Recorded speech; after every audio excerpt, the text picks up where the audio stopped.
Saudara, sebuah video viral di media sosial mengklaim menampilkan Gubernur Jawa Barat Deddy Mulyadi meresmikan layanan pinjaman online bernama Al-Mubarok.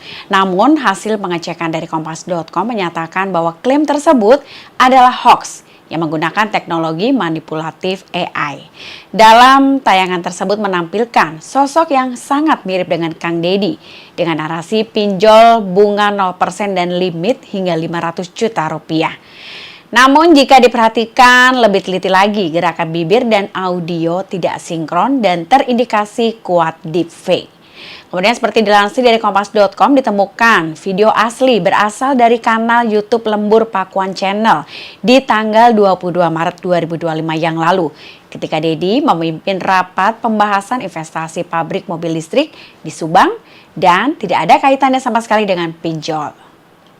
Kemudian selain Kompas.com, lembaga anti-hoax seperti Info Publik dan Antara juga menyatakan video ini menyesatkan. Dan video ini hanya berisi soal investasi mobil listrik saja dan bukanlah pinjol.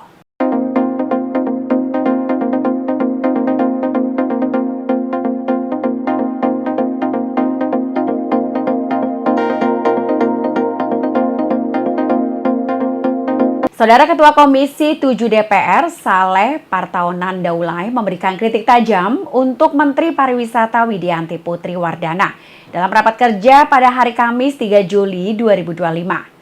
Ia menyoroti sikap sang menteri yang dianggap kurang meyakinkan ketika menjelaskan. Meskipun sudah memberikan senyumnya yang cukup banyak, namun ia tidak mampu menjelaskan laporan data anggaran dengan cukup baik. Saleh juga menyoroti kebingungan dari sang menteri yang kerap kali menoleh ke kiri dan ke kanan ketika menjawab dan diminta data anggaran.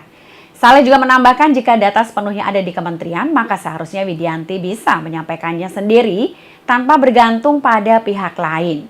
Kritik ini menunjukkan pentingnya kepercayaan diri dan transparansi dalam penyampaian data anggaran. Rapat ini juga sekaligus mengingatkan menteri pentingnya menguasai materi ketika berhadapan dengan DPR.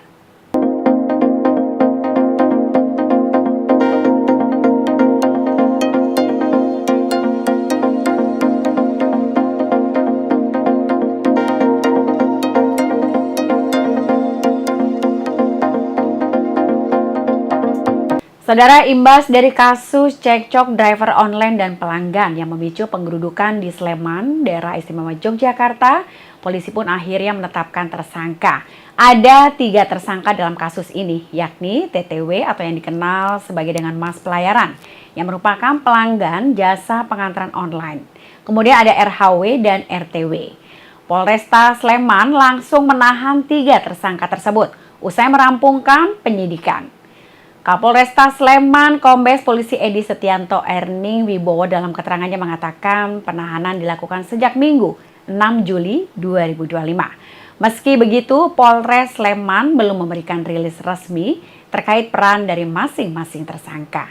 Penetapan tersangka terhadap pelanggan Shopee Food ini berdasarkan dari laporannya dibuat oleh AML yang merupakan kekasih dari driver online. Kemudian, selain 3 orang tersebut, Polresta Sleman juga menetapkan 2 driver online berinisial BAP dan MTA sebagai tersangkanya.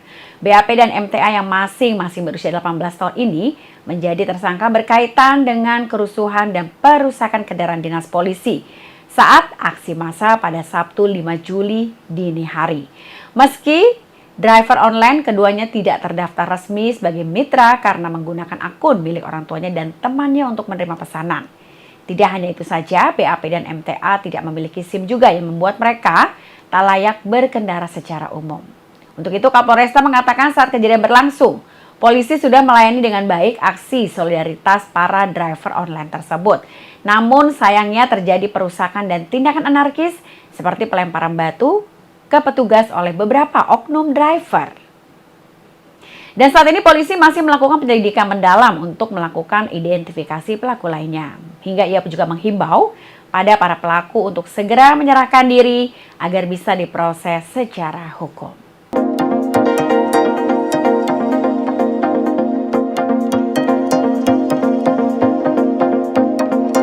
Saudara, negara-negara BRICS menyatakan dukungan untuk Iran dalam pertemuan puncak di Rio de Janeiro pada Senin 7 Juli. Blok tersebut mengutuk dengan keras serangan terhadap infrastruktur militer dan nuklir Iran yang dilakukan sejak 13 Juni lalu. Kemudian dilansir dari The Times of Israel pada Senin 7 Juli. Pernyataan bersama itu tidak menyebut nama Amerika Serikat ataupun Israel, namun mengutuk keras serangan militer terhadap Iran. Para pemimpin juga menyuarakan keprihatinan terhadap serangan terhadap fasilitas nuklir, damai dan juga infrastruktur sipil.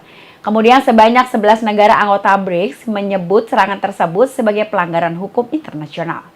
Deklarasi ini dianggap sebagai kemenangan diplomatik penting bagi Teheran di tengah keterasingan internasional.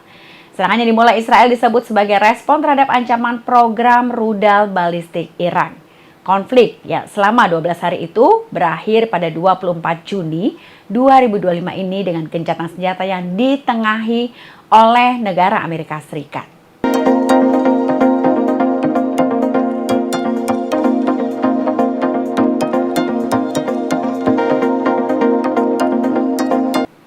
Saudara, temuan terbaru dari PPATK menunjukkan ada sekitar 571.410 penerima bansos pada 2024 yang terindikasi terlibat judi online. Data ini berasal dari analisis silang antara 28,4 juta NIK penerima bantuan sosial dengan 9,7 juta NIK pemain judi online yang menghasilkan temuan lebih dari 7,5 juta transaksi judi dengan deposit hampir 1 triliun rupiah hanya dari satu bank saja. Kemudian Menteri Sosial Gus Ipul menegaskan bahwa temuan ini akan digunakan untuk evaluasi dan penyesuaian penyaluran bansos. Ia juga menyatakan siap mencoret penerima bansos yang terbukti menggunakan dana untuk judi online, serta akan mengevaluasi peran pendamping PKH. Langkah konkret ini menjadi tindak lanjut arahan Presiden Prabowo dan melibatkan pemblokiran jutaan rekening yang tidak layak lebih dari 10 juta.